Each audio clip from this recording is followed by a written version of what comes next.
NewsNation's Allie Bradley just distinguished herself, wrapping up an exclusive interview with former President Trump in his first TV interview since Jack Smith's new filing on his election interference case was unsealed. Here's a look. We know that Special Counsel Jack Smith had filed court documents calling your actions in the aftermath of the 2020 election, quote, a private criminal effort. Can you respond to that? He's a deranged person. I call him deranged Jack Smith. He just lost the big documents case. That was the biggest of them all. They said the documents case, and they said that was the toughest of them all. Let me tell you, we just won it, and it was won strongly and completely. And it was a total victory in Florida.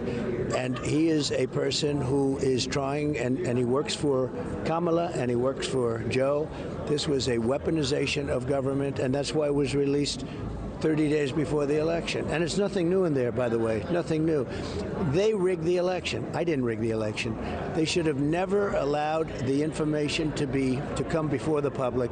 But they did that because they want to hurt you with the election. It's pure election interference to get an incompetent person like Kamala. She's grossly incompetent. She's more incompetent than Biden to get these people elected. All right, so there's this state of play. Allie also asked Trump about the war on the southern border.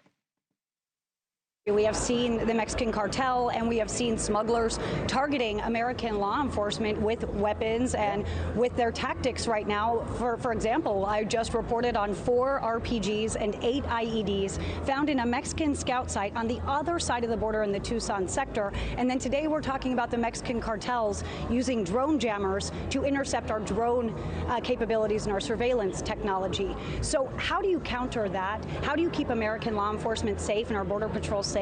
And how do you keep the weapons out of the hands of the cartel? We need a military operation. I mean, what's happening, what you're just telling me, we need a military operation.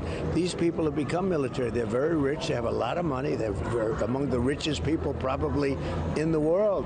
They're very rich and they're very evil. And people are dying at levels that nobody's ever seen from fentanyl poisoning, and it comes through the border, comes from China and through the border, and we're going to get it stopped. We're going to have to get in some military action, and we're going to take, if we need military, look, they're killing 300,000 people a year. I think it's more than that. You know, they always say 100, 102. It's over 300,000 people are being killed from fentanyl and drugs that come over the border. We're going to do something about it. That's like having a big war. That's not like having a little war. You go to war, you don't lose that many people. In the Civil War, we lost 600,000 people. We're losing 300,000 people a year. We're not going to stand for it. Now, there is a through line that you see, not just in the show tonight, but in really just our national conversation. There is real grievance, okay? Trump is the agent of that animus. He is the spirit animal for people who are pissed off about things in the country. And I don't think there's anything wrong with people having righteous indignation about things. The question is, how do you get to a better place? Whether it's an accusation or an allegation against a person in power, whether it's about what you do about the southern border or how we deal with cultural distinctions, it's all about how do you get to a better place, and that's where we're losing. The problems are obvious and often ugly. We have to match the problems with a resolve to get to a better place, and that starts by dealing with each other better.